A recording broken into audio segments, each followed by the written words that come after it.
My mother got a credit card in my dead husband's name. I stared at the credit card statement in my trembling hands, my coffee growing cold on the kitchen table. Marcus had been dead for 8 months, but apparently his credit was very much alive and being used to buy $300 worth of groceries at a Walmart in Phoenix. The same Phoenix where his mother, Patricia, lived. The statement showed a balance of $4,847.23 on a Capital One card I'd never seen before. Marcus and I had been meticulous about our finances. We knew every account, every card, every debt. This wasn't ours. My phone buzzed with a text from Patricia, "Thinking of you today, sweetheart. Marcus would be so proud of how strong you're being. Call me if you need anything. Love, Mom Pat." The irony made my stomach turn.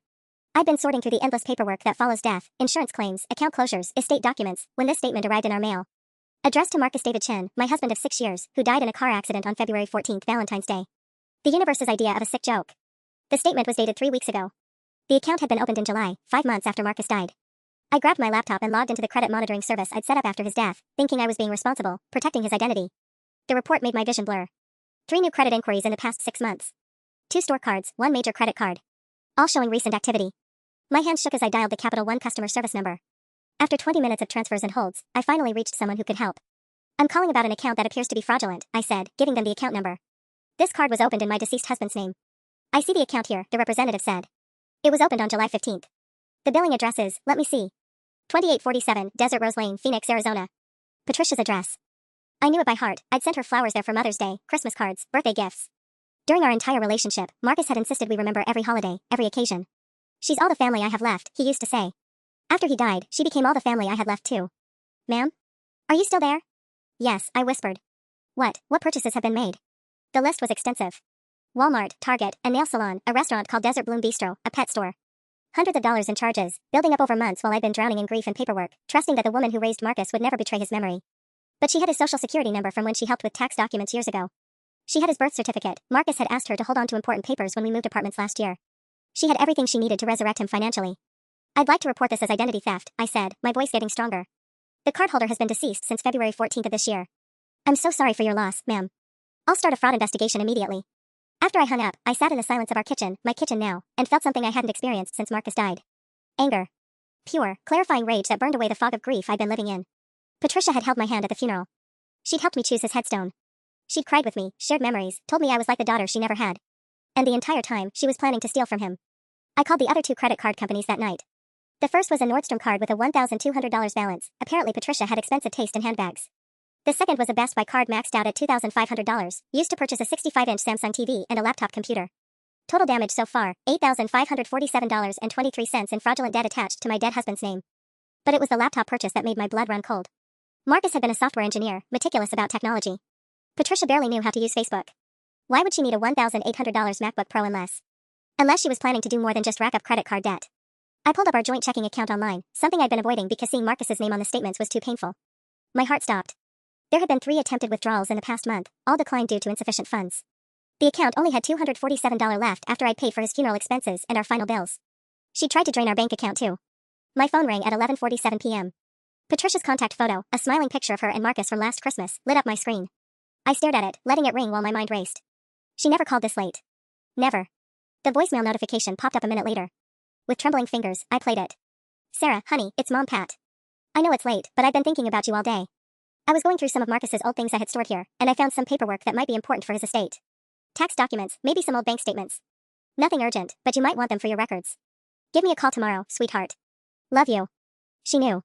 Somehow, she knew I was onto her. I screenshotted everything, the credit card statements, the bank account attempts, the credit report showing all the fraudulent inquiries. Then I did something that felt like betrayal but was really just survival. I started going through Marcus's email account, looking for any communication with his mother about financial matters. What I found was worse than I'd imagined. An email chain from June, 4 months after Marcus died.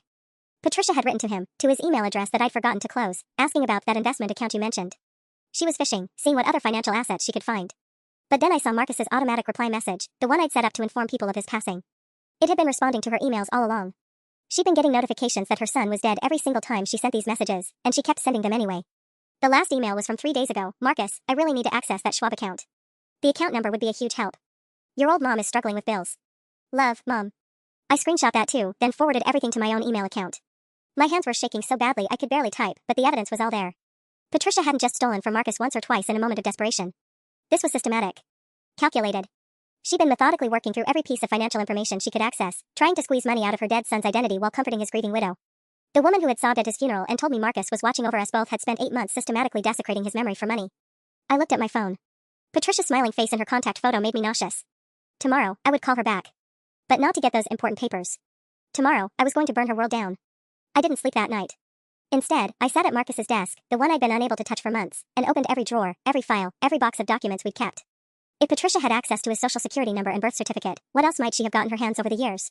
In the bottom drawer, I found our old tax returns going back 5 years. Marcus had always been the organized one, keeping meticulous records of everything. As I flipped through them, my heart sank. Every return had been prepared by Patricia's longtime accountant in Phoenix. She'd insisted on it, said it was her gift to us as a young couple. Family takes care of family, she'd always said. She had copies of everything. Our income, our account numbers, our complete financial history. I called in sick to work and spent the morning on the phone with Social Security, the IRS, and our bank. The Social Security Administration couldn't tell me much over the phone, but they scheduled an appointment for me to come in with Marcus's death certificate.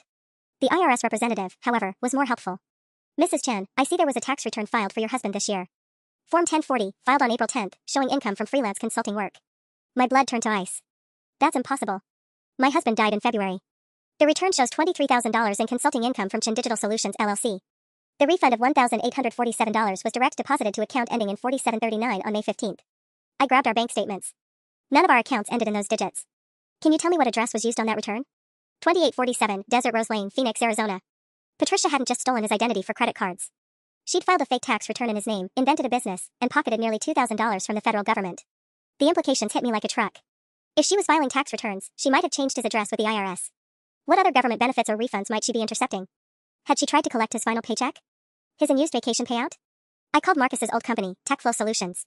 His manager, David, had been kind to me after the funeral, telling me to reach out if I needed anything. Now I was taking him up on that offer. Sarah, hi, David's voice was warm but surprised. How are you holding up? I need to ask you about Marcus's final paycheck and vacation payout. Did someone contact you about collecting it? There was a long pause. Actually, yes. His mother called about 6 weeks ago. She said you were too overwhelmed to handle it and asked if she could pick up the paperwork for you. She had his social security number and knew details about his employment, so HR processed it. The check went to her address in Phoenix. It was around $4,200 for unused vacation time and his final week's pay. My legs gave out. I sank into Marcus's desk chair, staring at the framed photo of us from our honeymoon in Maui. He was kissing my cheek while I laughed at something he'd whispered. We looked so happy, so naive about what people were capable of. Sarah? Are you okay? She never asked me about any check. I never authorized her to collect anything. Another long pause. Oh God. Sarah, I'm so sorry. She seemed genuinely concerned about you. She was crying when she called, said you were barely functioning and she was trying to handle the practical stuff so you could grieve. We thought she was helping. She was good. I had to give her that. Patricia had played the role of the devoted mother-in-law perfectly, using everyone's sympathy and my genuine grief as cover for her systematic theft. I need copies of any paperwork she signed, I said. This is fraud, David. She's been stealing from Marcus since the day he died. I'll get HR to pull everything immediately. After I hung up, I sat in a quiet house and calculated the damage I knew about so far. $8,547 in credit card debt, $1,847 in tax refund theft, $4,200 in stolen workplace benefits. Nearly $15,000, and I was probably just scratching the surface. My phone buzzed with a text from Patricia. Good morning, sweetheart. Did you get my voicemail? I can drive those papers down to you this weekend if it's easier. Whatever you need. XOXO. I stared at the message, seeing it clearly for what it was. She wasn't offering to help, she was fishing to see how much I knew. I decided to set a trap. Instead of confronting Patricia directly, I texted back, that would be so helpful, Mom Pat.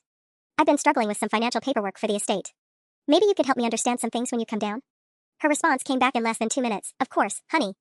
I handled all of Marcus's financial stuff when he was younger. I'd be happy to help you sort through everything. I'll drive down Saturday morning. The eagerness in her response made my skin crawl. She was practically salivating at the chance to see what other financial information she could get her hands on. But I wasn't done digging. I called Marcus's old college roommate, Jake, who worked at a financial planning firm in Denver. Marcus had mentioned years ago that Jake had helped him set up some kind of investment account after graduation. Sarah, hey, Jake's voice was gentle. I've been meaning to call you. How are you doing? I'm managing. Jake, I need to ask you about any accounts Marcus might have had that I don't know about. Investment accounts, maybe something from college? Yeah, actually. He had a Roth IRA through my firm. Small account, maybe $8,000 in it. He set it up right after graduation and just let it sit. I kept meaning to bug him about contributing more to it. Jake paused. Wait, didn't his mom call about that account last month? My heart dropped into my stomach. What did she say? She said she was helping you with estate stuff and needed information about any accounts Marcus had. I told her about the IRA and gave her the customer service number. She said you'd been too overwhelmed to handle the financial details and she was trying to help organize everything for you. Jake, I never asked her to help with anything. I didn't even know about that account. Oh shit. Sarah, I'm so sorry. She sounded so concerned about you, and she knew personal details about Marcus, about your marriage. I thought. His voice trailed off. Do you think she tried to access it? I think she's been systematically stealing from him since the funeral. I hung up and immediately called the investment firm. After 20 minutes of being transferred and explaining the situation repeatedly, I finally reached someone who could help. Mrs. Chen, I see the account here. There was a recent inquiry on September 3rd, and we received paperwork requesting a full withdrawal due to hardship circumstances. The paperwork included a death certificate and what appeared to be a power of attorney document. What happened with the withdrawal? We rejected it. The power of attorney was dated after your husband's death, which is impossible. It was clearly fraudulent. The account is still intact with a balance of $8,247. Relief flooded through me, but only for a moment. Patricia had tried to steal another $8,000 and had been sophisticated enough to forge legal documents to do it. This wasn't desperate impulse behavior, this was organized financial fraud. I need to secure that account immediately, I said. And I need copies of all the fraudulent paperwork she submitted. Of course. We'll flag the account and mail you everything. Mrs. Chen, you should know that whoever did this also requested information about any other accounts or policies Mr. Chen might have had with our parent company. We don't have anything else on file for him, but they were definitely fishing for more assets. After I hung up, I realized Patricia wasn't just stealing from Marcus, she was hunting for every possible asset she could find. The important papers she wanted to bring me weren't papers she'd found. They were bait to see what other financial information she could access while playing the helpful mother-in-law. My phone rang. Patricia's name appeared on the screen, and this time I answered. Hi, Mom Pat. Sarah, sweetheart. I'm so excited to see you Saturday. I've been thinking, maybe we should go through all of Marcus's paperwork together. Make sure we haven't missed anything important for the estate. Sometimes there are accounts or policies that get forgotten during such a difficult time. She wasn't even being subtle anymore. That sounds really helpful, I said, my voice steady despite my racing heart. I'll have everything ready for you. Perfect. And honey, bring anything you might be unsure about. Bank statements, insurance papers, investment documents. I want to make sure we catch everything. After we hung up, I sat in the silence and realized something terrifying. Patricia wasn't planning to stop with what she'd already stolen. She was coming here to finish the job. I spent Friday night turning our house into a crime scene documentation center. Every surface in the living room was covered with printed emails, bank statements, credit reports, and handwritten timelines. I'd organized everything Patricia had stolen into neat piles with sticky notes. Credit card fraud $8,547, tax return theft $1,847, workplace benefits $4,200, attempted IRA theft $8,247. But as I worked, I kept finding more. Marcus had a life insurance policy through work that I'd forgotten about, a small $15,000 policy that was separate from our main coverage. I called the insurance company and discovered that someone had submitted a claim form 3 weeks ago, listing Patricia as the beneficiary. The claim was still pending because they couldn't verify the beneficiary information, but she'd somehow gotten hold of the policy number. Another call to our car insurance revealed that Patricia had contacted them about Marcus's final bill, claiming I was too distraught to handle it. She'd managed to get a $340 refund for unused premiums sent to her Phoenix address. By 2 a.m., I'd documented over $27,000 in theft, attempted theft, and fraud. $27,000 that she'd systematically extracted from my dead husband's identity while sending me sympathy cards and checking in on my emotional well-being. I was printing out the last batch of evidence when I found something that made my blood run cold. Hidden in our file cabinet, behind tax returns I rarely looked at, was a folder labeled Mom's Emergency Info in Marcus's handwriting. Inside was a notarized power of attorney document, dated 2 years ago, giving Patricia limited authority to handle his affairs if he was ever incapacitated. It was meant for medical emergencies when I might not be reachable. But the language was broader than it should have been. And there, in Marcus's trusting handwriting, was a note. Mom insisted on having this just in case. Said it would give you one less thing to worry about if something ever happened. She'd manipulated him into giving her legal access to his accounts years before his death. The woman had been playing a long game. I photographed every page, then called the attorney whose name was on the notarization. His emergency answering service told me he'd been dead for 8 months. He'd passed away 2 weeks after Marcus. Patricia had been using a power of attorney signed by a dead man and notarized by another dead man. At 7 a.m. Saturday morning, I was armed with 37 pages of evidence and a digital recorder I'd bought at Radio Shack. I'd also done something that felt like crossing a line but was necessary. I'd called Detective Rodriguez from the Phoenix Police Department's Financial Crimes Unit. Mrs. Chen, what you're describing sounds like organized identity theft and elder fraud in reverse, she'd said when I explained the situation. How comfortable would you be with wearing a wire when she visits? Now I sat at my kitchen table, a tiny recording device taped to my ribs under my sweater, waiting for the woman who'd stolen my husband's identity to walk through my front door and try to steal more. Patricia arrived at 10:15 a.m. with a box of tissues, a casserole dish, and a manila folder that she clutched like it contained state secrets. She hugged me at the door, and I had to fight every instinct not to recoil from her touch. Oh, sweetheart, you look so tired, she said, studying my face. This must all be so overwhelming. It has been, I said, leading her to the living room where I'd laid out fake financial documents, decoy bank statements showing accounts that didn't exist, dummy investment papers, fabricated insurance policies. I'm so grateful you're here to help. Patricia's eyes immediately locked onto the papers spread across the coffee table, and I watched her face change. The concerned mother-in-law mask slipped for just a moment, replaced by something calculating and hungry. My goodness, she said, sitting down and reaching for the fake investment statement showing a $50,000 balance. Marcus never mentioned having this much money saved. The recording device captured every word as Patricia began to reveal exactly how much she really knew about stealing from her dead son. Oh, that account, I said carefully, watching Patricia's fingers trace the fake balance. I found the paperwork in Marcus's desk, but I can't figure out how to access it. Patricia leaned forward, her voice dropping to a conspiratorial whisper. You know, honey, I might be able to help with that. I actually have experience with these situations. She opened her manila folder and pulled out a sheaf of papers. When Marcus's father died, I had to handle all sorts of complicated financial matters. Sometimes you have to be creative about accessing accounts during probate. My heart hammered against the recording device as she spread her own documents across the table. I recognized Marcus's birth certificate immediately, the original one she was supposed to be keeping safe. Next to it was a social security card that looked legitimate but had clearly been recently printed. The trick, Patricia continued, is that most customer service representatives don't actually verify death certificates if you sound confident enough. You just need the right information and a good story. She was confessing. Actually explaining her methods while thinking she was giving me helpful advice. I learned that with Marcus's paycheck situation, she said casually. I told them you were having a breakdown and couldn't handle the paperwork. People are so sympathetic to grieving families, they want to help. You collected Marcus's final paycheck? I asked, trying to sound surprised rather than furious. Well, yes, sweetheart. You were so overwhelmed with the funeral arrangements. I didn't want to burden you with more paperwork. Patricia's voice took on that syrupy tone she used when she thought she was being maternal. I've been setting that money aside for you, of course. Along with some other little amounts I managed to collect. Tax refunds, insurance adjustments, things like that. The lies rolled off her tongue so smoothly. She was describing nearly $15,000 in theft as if she'd been doing me a favor. Where is that money now? I asked. Patricia's hand froze over the fake investment statement. Oh, it's safe, honey. I've been keeping it in a special account until you were ready to deal with financial matters. You know how grief can cloud your judgment. I wanted to protect you from making any hasty decisions. That's so thoughtful of you, Mom Pat. Family takes care of family, she said, echoing the phrase she'd used for years. Now, about this investment account, do you have the customer service number? Sometimes they'll give you information over the phone if you know the right things to say. I handed her a piece of paper with a fake phone number I created using a Google Voice line that went straight to my own voicemail. Patricia immediately pulled out her phone and started dialing. Hello, she said when my voicemail greeting played. This is Patricia Chan, and I'm calling about my son's investment account. He passed away recently and I need to help his widow access the funds. She rattled off the fake account number I'd written on the statement, then added, his social security number is 547-23-8891. Marcus's real social security number. She had it memorized. When the call went to my voicemail system, Patricia left a detailed message explaining that she had power of attorney and needed to make a hardship withdrawal for funeral expenses. She gave him her Phoenix address and phone number, then hung up looking satisfied. They'll call back within a few business days, she told me. I've been through this process a few times now. You just have to be persistent. A few times. How many accounts had she already accessed that I didn't know about? Mom Pat, I said carefully, when you say you've been through this process before, do you mean with Marcus's dad? Or? Patricia waved her hand dismissively. Oh, Marcus had several small accounts here and there. You know how he was with his computers, always signing up for things online. I've been slowly tracking them down and consolidating everything. She patted my hand. It's better this way, sweetheart. One person handling all the details while you focus on healing. The casual way she described systematically looting my husband's identity made my stomach turn. But I needed more specifics for the police report. What other accounts did you find? Patricia consulted a small notebook she pulled from her purse. Let's see. There was a small retirement account, a couple of store credit cards, that tax refund from his consulting work. I helped him file that return, you know, and I'm still working on what looks like an old savings account from college. Each item on her list was another crime, another violation of Marcus's memory. She was keeping a ledger of her theft like it was a household budget. My phone buzzed with a text message. The caller ID showed Detective Rodriguez, units in position.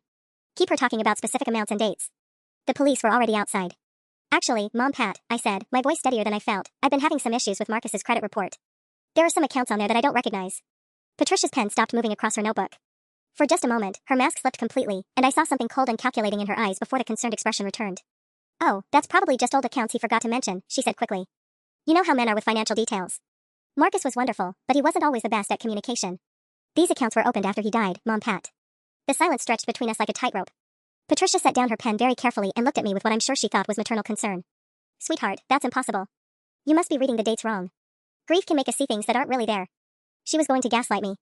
Even with the evidence staring her in the face, she was going to try to convince me I was imagining things. The Capital One card was opened on July 15th, I said, pulling out the real statement from under the fake documents. With a billing address of 2847, Desert Rose Lane, Phoenix, Arizona. That's your address, isn't it? Patricia's face went through a series of micro-expressions, surprise, calculation, then something that looked almost like relief. She leaned back in her chair and let out a long sigh. Oh, Sarah. I was hoping we wouldn't have to have this conversation yet. The admission hung in the air between us. She wasn't denying it anymore. I can explain everything, she continued, reaching across the table to touch my hand. You have to understand, I was trying to protect you. When I saw how devastated you were after the funeral, barely able to function, someone needed to take care of the practical things. Opening credit cards in a dead person's name isn't practical, Patricia. It's fraud. Her face hardened at my use of her first name instead of Mom Pat. Don't take that tone with me, young lady. I've been handling financial matters since before you were born. You've been stealing from your own son. I've been securing his assets. Patricia's voice rose, and for the first time I was seeing her without the mask. Do you have any idea how complicated estate law is? How much money gets lost in probate? I was protecting what Marcus worked for, making sure it didn't disappear into some lawyer's pocket. By putting it in your pocket instead? Patricia stood up abruptly, pacing to the window. I always planned to give it back to you. When you were ready. When you could handle it responsibly. She turned to face me. Look at you, Sarah. You can barely take care of yourself. You've lost 15 pounds, you're behind on bills, you called in sick to work 3 times last month. Did you really think I was going to hand you tens of thousands of dollars to waste on grief spending? The manipulation was breathtaking. She'd stolen from Marcus and was now framing it as protecting me from myself. How much, Patricia? How much did you steal? She laughed, a bitter sound that made my skin crawl. Steal? I prefer temporarily relocated. And if you must know, I've secured approximately $32,000 in various assets that would have been frozen in probate for months. 32,000. Nearly twice what I'd calculated. Where is it? Safe. Earning interest instead of sitting in some lawyer's trust account. Patricia moved back to the table and started gathering up her papers. I think this conversation is over, Sarah. You're obviously not ready to discuss this rationally. Don't you dare leave. My voice came out harder than I'd ever spoken to her. Sit down, Patricia. We're not finished. Something in my tone made her freeze. For the first time since she'd arrived, Patricia looked uncertain.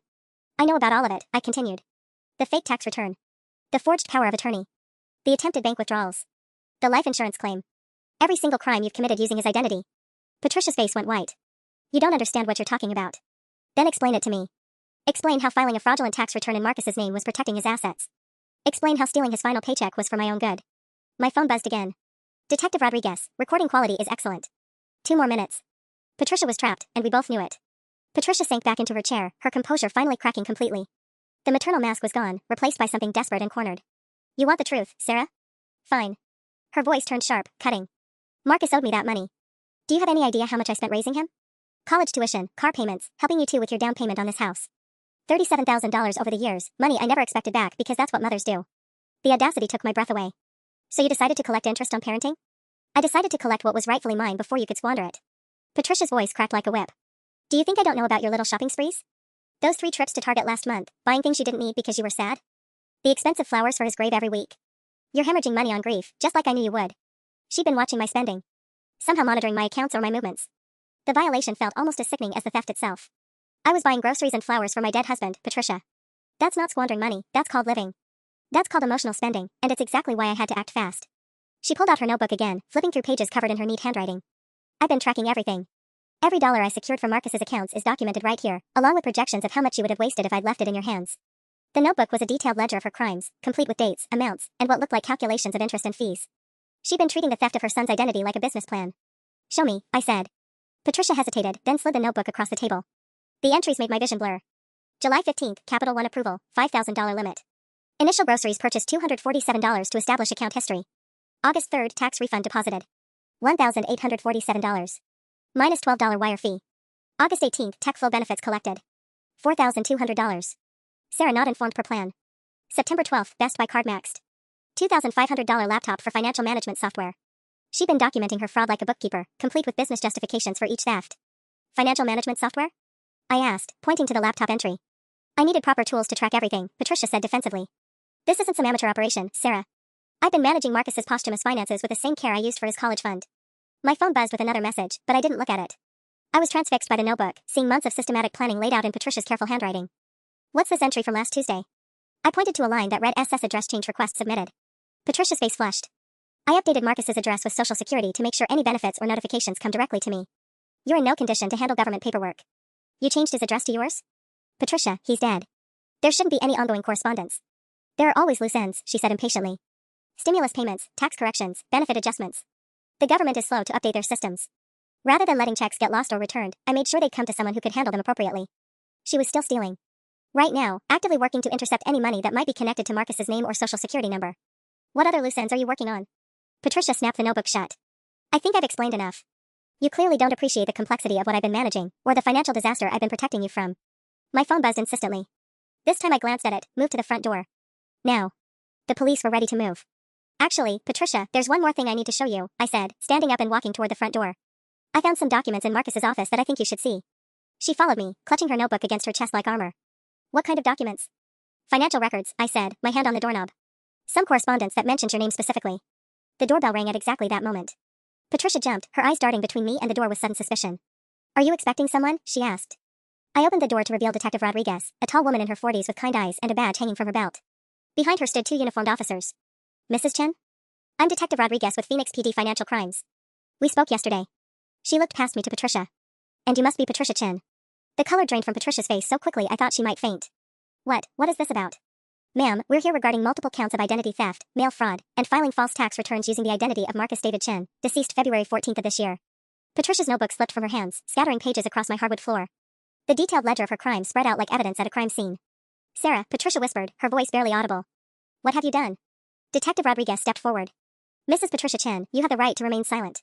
Anything you say can and will be used against you in a court of law. This is a misunderstanding, Patricia said, her voice rising to a near shriek. Sarah, tell them this is a misunderstanding. I was helping you. I was protecting Marcus's money for you. But as the detective continued reading her Miranda rights, Patricia's desperate gaze found the recording device I was now pulling from under my sweater. The tiny black rectangle that had captured every word of her confession. You recorded me, she breathed. Your own family. You recorded me. You stole from your own son, I replied, my voice steady for the first time in months. While he was lying in the ground, you were buying handbags with credit cards in his name. One of the officers was photographing the scattered notebook pages with his phone. Patricia's meticulous records of fraud were becoming evidence in real time. Sarah, please, Patricia begged as the detective took out handcuffs. Marcus wouldn't want this. He wouldn't want his mother arrested. Think about what you're doing to his memory. The manipulation attempt was so transparent, so calculated, that I felt something inside me finally break free from her influence. His memory? I laughed, but there was no humor in it. You filed fake tax returns in his name, Patricia. You've been shopping with his identity for 8 months while I planned his funeral and grieved for him. Don't you dare talk to me about protecting his memory. Detective Rodriguez cuffed Patricia's hands behind her back while she continued pleading. I can give it all back. Every penny. Sarah, I was going to give it all back once you were stable enough to handle it responsibly. Ma'am, we'll need you to come with us for questioning, Detective Rodriguez said firmly, guiding Patricia toward the door. As they led her away, Patricia turned back one last time. You'll regret this, Sarah. When you realize how much I was protecting you from, you'll regret destroying your family over money. But watching her disappear into the police car, I felt something I hadn't experienced since Marcus died, relief. The house felt different after the police car pulled away, lighter somehow, as if Patricia had been carrying a cloud of negative energy that finally dissipated. But the relief lasted exactly 47 minutes, until Detective Rodriguez called my cell phone. Mrs. Chen, we need to talk. Can you come down to the station? Is everything okay? Did Patricia say something?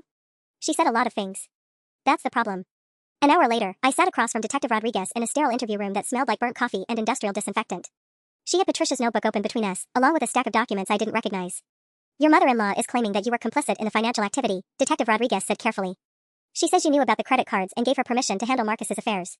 My stomach dropped. That's completely false. She also provided us with this. The detective slid a piece of paper across the table. It was a photocopy of what looked like a handwritten note on my personal letterhead, the stationery Marcus had bought me for my birthday 2 years ago. The note read, Patricia, thank you for handling Marcus's final financial matters. I'm too overwhelmed to deal with any of it right now. Please take care of whatever needs to be done. Love, Sarah. The handwriting looked like mine. The signature was perfect. I never wrote that, I whispered, staring at the forgery. I've never even seen this before. Patricia claims you gave her this authorization in March, about a month after the funeral. She says she's been operating under your direct instructions this entire time. My hand started shaking. She forged my signature. Just like she forged the power of attorney documents. Detective Rodriguez studied my face carefully. The problem is, this note is postmarked March 18th from your local post office. It arrived at Patricia's address 3 days later. We have the envelope with your return address. The implications hit me like a physical blow. Patricia hadn't just been stealing money, she'd been creating a paper trail to frame me as a co-conspirator. If she could convince prosecutors that I'd authorized her actions, the theft charges against her would disappear, and I could potentially face charges myself. She's been planning this for months, I said, my voice barely above a whisper. The whole time she was stealing from Marcus, she was building a defense that would implicate me. There's more. Detective Rodriguez opened the folder and pulled out bank statements. Patricia provided documentation showing regular cash deposits into your checking account over the past 6 months. Small amounts, $200 here, $350 there. She claims these were her way of gradually returning Marcus's money to you. I grabbed the statements. The deposits were real, I could see them right there in black and white. But I'd never received cash from Patricia. I'd assumed they were insurance adjustments or automatic refunds from various accounts I'd closed after Marcus died. She was depositing small amounts of the stolen money into my account, I breathed. Making it look like I was receiving the funds. From a prosecutorial standpoint, it creates reasonable doubt about your involvement, Detective Rodriguez said. Patricia's attorney, and yes, she already called one, could argue that you were aware of her activities and receiving the proceeds. My mind raced through the implications. Patricia hadn't just been covering her tracks, she'd been actively building a case to drag me down with her. Every sympathy card, every concerned phone call, every offer to help had been part of an elaborate setup. What happens now? We need to prove that you had no knowledge of her activities. The recording you made helps, but her attorney will argue that you were trying to create exonerating evidence after the fact. Detective Rodriguez leaned forward. Sarah, I need you to think carefully. Is there anything, any communication, any interaction, that could be interpreted as you giving Patricia permission to access Marcus's accounts? I closed my eyes, running through 8 months of grief-soaked memories. Every conversation with Patricia, every time she'd offered to help with paperwork, every moment I'd been too devastated to handle practical matters myself. And then I remembered something that made my blood turn to ice. Oh God, I whispered. The funeral planning. The memory hit me like a sledgehammer. 3 days after Marcus died, when I could barely function, Patricia had sat with me at our kitchen table helping plan the funeral. I'd been sobbing uncontrollably, unable to make decisions about caskets or flowers or anything else. I can't do this, I'd said, pushing away the funeral home paperwork. I can't make these decisions right now. Patricia had rubbed my back, her voice gentle. Sweetheart, let me handle the details. You shouldn't have to worry about paperwork and payments when you're grieving. And I'd said it. The words I'd completely forgotten until this moment. Yes, please. Handle whatever needs to be handled. I trust you completely. Detective Rodriguez watched my face. What did you remember? During funeral planning, I told her to handle whatever needed to be handled. I was having a complete breakdown and couldn't make decisions. My voice cracked. She was there with a notebook, writing everything down. I thought she was taking notes about flower arrangements and burial plots. Was anyone else present? Any witnesses to the conversation? I shook my head. It was just us.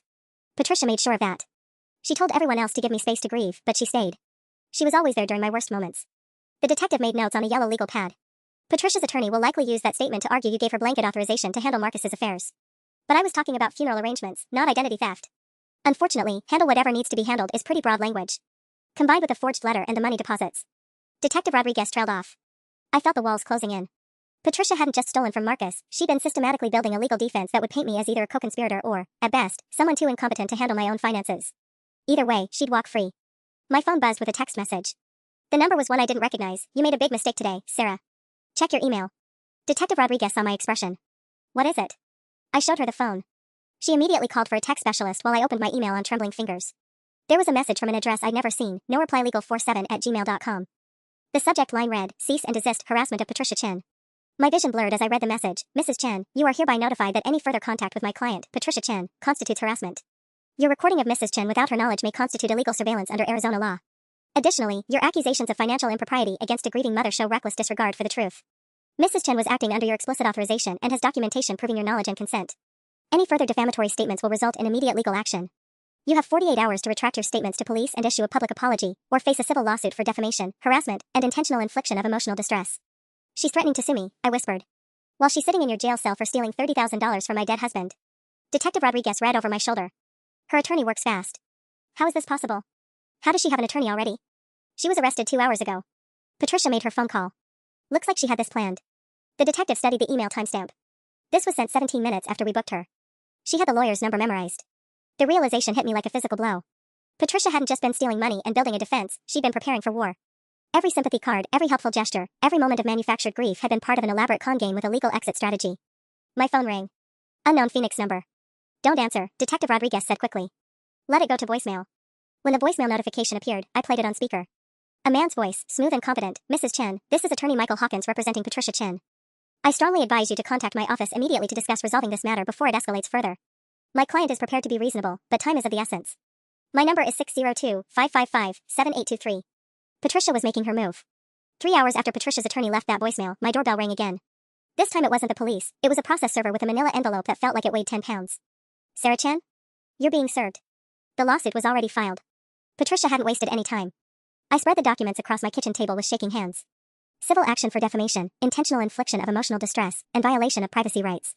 Patricia was suing me for $150,000 in damages, claiming I had maliciously and falsely accused a grieving mother of criminal activity while secretly recording private family conversations. But it was the attached exhibit that made my vision blur. Somehow, Patricia's attorney had gotten copies of my bank statements going back 6 months. Every transaction was highlighted and annotated. The grocery store purchases after Marcus died were labeled excessive emotional spending. The flowers I bought for his grave were marked as wasteful expenditures demonstrating financial irresponsibility. Even my therapy sessions were highlighted with a note, mental health treatment indicating compromised judgment. They weren't just defending Patricia's theft, they were building a case that I was mentally unstable and financially reckless, making her theft a form of protective intervention. My phone buzzed with a call from Detective Rodriguez. Sarah, we need to meet. Now. An hour later, I sat across from her again, but this time she looked grim. Patricia made bail. How? The charges were serious.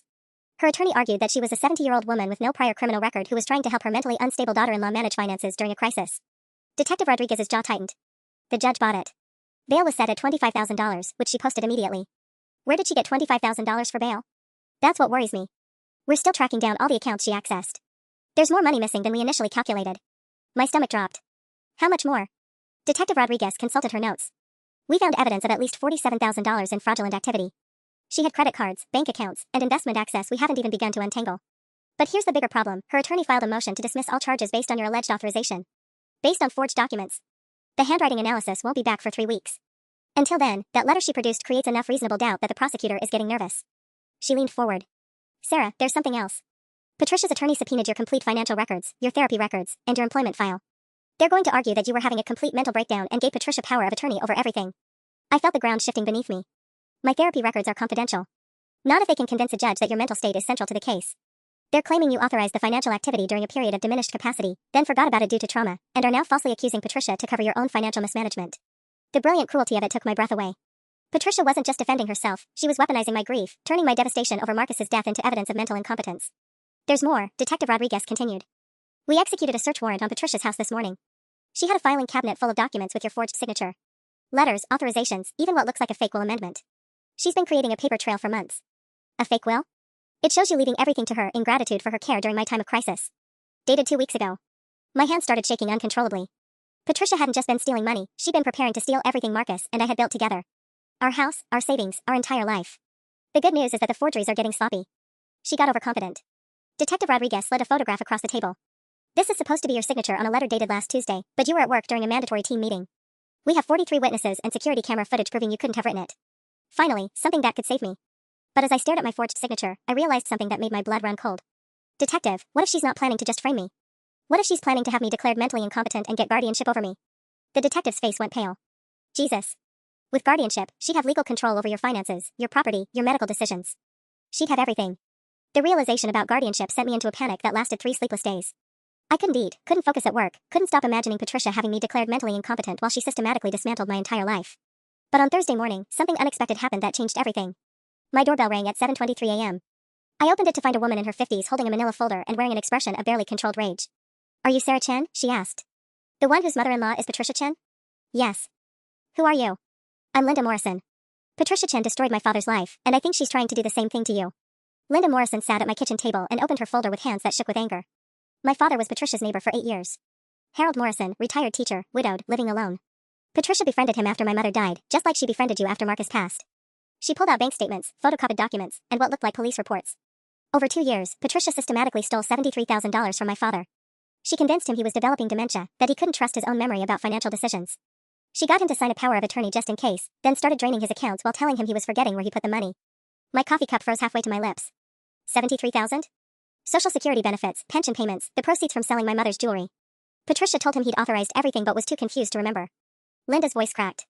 She had him convinced he was losing his mind. He died thinking he had Alzheimer's, ashamed that he couldn't remember making financial decisions that he never actually made. Did you report it to police? We tried. But Patricia had documentation showing Dad's consent for everything. Forged signatures, fake letters, just like what she's doing to you. Linda pulled out a newspaper clipping dated 6 months ago. The case was dismissed when the prosecutor decided Dad had given her permission and just forgot about it due to his age. I stared at the headline, elder abuse charges dropped against local woman. How did you know about my situation? Linda's smile was grim. Patricia's arrest made the local news. When I saw her name and the charges, I knew she was running the same con. I've been trying to find other victims for months. She leaned forward. Sarah, you're not the first person she's done this to, and unless we stop her, you won't be the last. What do you mean, other victims? Linda opened her laptop and showed me a Facebook group she'd created, Patricia Chen Fraud Victims Support. There were 12 members. 12 people? 12 that I found so far. 3 widowers, 4 elderly neighbors, 2 previous daughters-in-law, and 3 people from her church. The amounts range from $8,000 to over $100,000. Same pattern every time, befriend someone during a vulnerable period, gain their trust, get financial access, then create documentation showing they consented to everything. My vision blurred as I scrolled through the group posts. Each story was eerily similar to mine, the helpful offers, the manufactured concern, the systematic theft disguised as assistance. The previous daughters-in-law, I whispered. Marcus had been married before? Twice. Patricia drove off both wives the same way, financial manipulation, legal threats, isolation from support systems. Linda pulled up a photo of a woman about my age. This is Janet, Marcus's first wife. Patricia convinced her she was mentally unstable, got her into thousands of dollars of therapy bills, then sued her for alienation of affection when she divorced Marcus. Where is Janet now? Bankruptcy. Complete financial ruin. She's been working 2 jobs for 4 years trying to recover from what Patricia did to her credit. Linda's expression softened. She wants to help with your case. They all do. My phone buzzed with a text from an unknown number. This is Janet Collins, Marcus's first wife. Linda gave me your number. We need to talk. For the first time since this nightmare began, I didn't feel completely alone. Janet Collins arrived at my house 2 hours later, and the moment I saw her face, I knew we were dealing with something far worse than I'd imagined. She looked like she'd been through a war, thin, exhausted, with the hollow-eyed expression of someone who'd been systematically destroyed. Patricia told Marcus I was stealing from him, Janet said without preamble, settling into my living room chair. For 6 months, she fed him lies about missing money, forged bank statements showing withdrawals I never made, even hired a private investigator to prove I was having an affair and bleeding our accounts dry. Linda Morrison sat beside her, documenting everything on her laptop. Janet, show her the financial records. Janet opened a worn briefcase and pulled out a thick stack of documents. This is what 15 years of marriage looked like after Patricia got finished with it. $127,000 in debt that appeared out of nowhere, credit cards I never applied for, loans taken out in my name while she convinced Marcus I was mentally unstable. My hands trembled as I flipped through the papers. The pattern was identical to what Patricia was doing to me, but the scale was breathtaking. She'd systematically destroyed an entire marriage, turning Marcus against his wife while simultaneously stealing from both of them. Marcus believed her? I asked, though I could barely form the words. Patricia is a master manipulator, Janet said, her voice hollow. She started small, mentioning that I seemed forgetful about purchases, suggesting I was under stress. Then she escalated. Fake receipts for expensive items I never bought, staged phone calls where she'd pretend to be debt collectors asking about accounts I'd supposedly opened. Linda pulled up a document on her laptop. We found the private investigator Patricia hired. She paid him $8,000 to create a fake report showing Janet was having an affair and stealing money to support a secret gambling addiction. None of it was true, Janet continued. But Patricia had documentation for everything. Photos of me at casinos that were actually doctor's appointments, bank statements showing suspicious withdrawals that she'd forged, even fake love letters she claimed to find in my car. The sophistication of it was terrifying. Patricia hadn't just been stealing money, she'd been orchestrating complete psychological destruction. How did it end? Marcus filed for divorce and got a restraining order against me based on Patricia's evidence.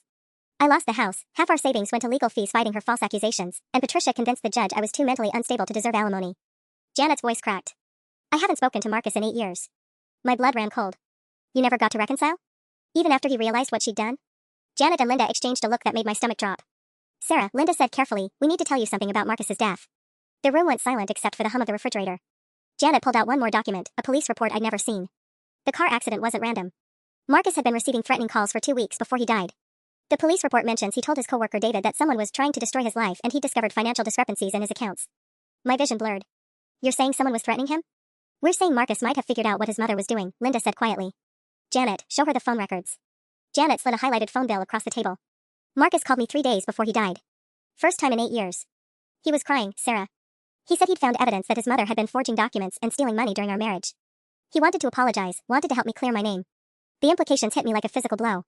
Marcus had discovered Patricia's crimes, had been trying to make amends, had been receiving threats. And then he died in a car accident that was never fully investigated. You think Patricia killed her own son? I whispered. We think Patricia will do anything to protect her operation, Linda said. And right now, you're the biggest threat she's ever faced. The revelation about Marcus's death changed everything.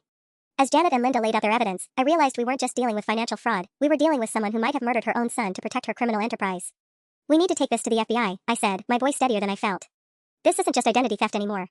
Linda nodded. I've been documenting Patricia's pattern for months. 12 victims, over $400,000 in total fraud, and now Marcus's suspicious death. Agent Sarah Kim with the Bureau's Financial Crimes Division agreed to meet with us tomorrow. My phone buzzed with a call from Detective Rodriguez. Sarah, where are you? Patricia's attorney just filed an emergency motion claiming you've been harassing their client. They want a restraining order. I'm at home with 2 other victims of Patricia's fraud, I said, putting the call on speaker. Detective, we need to talk. There's evidence that Marcus might have been murdered. The silence stretched for 10 seconds. I'll be right over. When Detective Rodriguez arrived an hour later, she brought Agent Kim with her. The FBI agent was younger than I'd expected, with sharp eyes that missed nothing as Janet and Linda presented their evidence. This represents a pattern of elder fraud and identity theft spanning at least 15 years, Agent Kim said, photographing each document. But the connection to Marcus Chen's death changes everything. We'll need to reopen that investigation. Over the next 3 hours, we laid out Patricia's entire operation. The fake documents, the systematic targeting of vulnerable people, the sophisticated cover-ups, and the mounting evidence that Marcus had been killed to silence him. Agent Kim closed her notebook. We have enough to arrest Patricia on federal charges. RICO violations, wire fraud, conspiracy. She's looking at 20 to 30 years. What about her lawsuit against me? I asked. Detective Rodriguez smiled grimly. Hard to sue someone from federal prison. The FBI arrested Patricia at 6:47 a.m. the next morning. This time there was no bail, no high-powered attorney, no elaborate defense strategy. Federal agents seized her house, her computers, and filing cabinets full of forged documents representing dozens of victims. The search turned up $127,000 in cash hidden in her basement, along with a detailed ledger documenting 15 years of fraud. They also found Marcus's laptop, the one she'd reported stolen after his death, containing emails where he discovered her crimes and threatened to expose everything. Patricia's attorney abandoned her case against me within 24 hours. The evidence was overwhelming, and my recording had captured her confessing to everything. 3 months later, Patricia Chen pled guilty to 47 federal charges including wire fraud, identity theft, elder abuse, and conspiracy. She was sentenced to 25 years in federal prison and ordered to pay $847,000 in restitution to her victims. But the most important moment came during her sentencing hearing, when Judge Morrison asked if she had anything to say to her victims. Patricia stood up, looked directly at me, and said, I was protecting that money from people too stupid to handle it responsibly. Even facing decades in prison, she showed no remorse, no recognition of the lives she'd destroyed. She was exactly what Linda Morrison had called her, a predator who saw grief and vulnerability as opportunities. Marcus's death was ruled a homicide after investigators found evidence that Patricia had hired someone to tamper with his brakes. She received an additional life sentence for conspiracy to commit murder. I used my portion of the restitution money to establish the Marcus Chen Memorial Fund, providing legal assistance to fraud victims. Janet Collins became our first success story, her credit restored, her name cleared, her life finally rebuilt after 8 years of destruction. Sometimes I still get Patricia's sympathy cards in the mail, forwarded from the federal prison. I throw them away unopened. I know exactly what they say, lies wrapped in concern, manipulation disguised as love. But I also know she can never hurt anyone again. And Marcus, wherever he is, finally has justice.